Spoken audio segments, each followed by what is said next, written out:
Hello guys, আসসালামু আলাইকুম। Myself Alamoni and welcome to my another blog. আজকে আমি চলে এসেছি ফুচকা বানানোর রেসিপি নিয়ে। এর জন্য প্রথমে লাগবে আমার 2 কাপ ময়দা, এরপরে লাগবে হচ্ছে বেকিং পাউডার, এরপরে দিয়ে দেব লবণ, এরপরে ভালো করে মিশিয়ে নিব।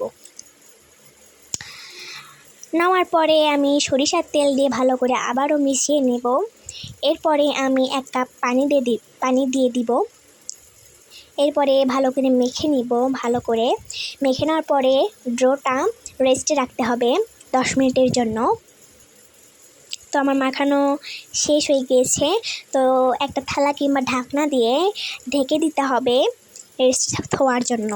তো এবার আমি আরেকটা ডো তৈরি করবো। এই জন্য লাগবে প্রথমে হচ্ছে সরিষার তেল আর আটা, ভালো করে মিশিয়ে নিতে হবে। এটা লাগবে আমার হচ্ছে ফুচকা বানানোর জন্য, এটা অনেক বেশি ইম্পর্টেন্ট। এরপরে ঢেকে রাখা ডো অনেক সফট হয়ে গিয়েছে। এই তো আমরা লুচি কেটে কেটে নিয়েছি অনেক ছোটো ছোটো করে। এরপরে আমি বেলে নিব। এই তো বেলে নিচ্ছি। অনেক সুন্দর করে বানাতে হবে। যদি গোল বানাতে নাও পারো তাহলে সমস্যা নেই, তুমি তো গোল একটা বয়ামের মুখও দিয়ে কেটে নিতে হবে। তো এই তো আমার বানানো শেষ হয়েছে।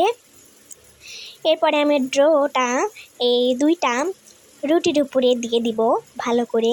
এরপরে হাত দিয়ে ভালোভাবে মিশিয়ে নিব। নেওয়ার পরে 2টার উপর 2টা চ্যাপটা লাগিয়ে দিব। এরপরে আবারও বেলে নিব।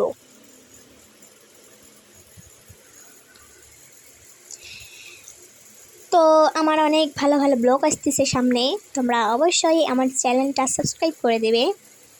এই তো 2টা জোড়া লাগাচ্ছি। এরপরে আটা ছিটে দিয়ে ভালোভাবে বেলে নিব।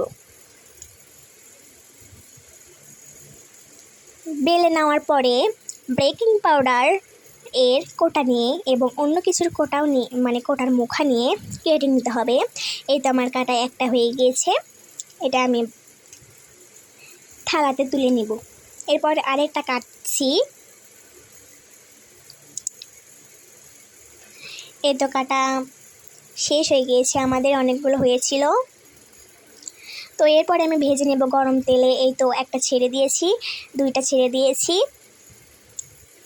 ভালোভাবে নাড়তে হবে যাতে পুড়ে না যায়। আমার প্রথমবার পুড়ে গিয়েছিল, তেলটা বেশি গরম হয়ে গিয়েছিল, ওই কারণে পুড়ে গিয়েছিল আমার ফুচকাগুলো প্রথমবারে। দ্বিতীয়বারে কিছু হয়েছিল না। তো আজকের মতো আমার ব্লগটা এর পর্যন্ত ছিল। তো আজকের মতো টাটা, আল্লাহ হাফেজ।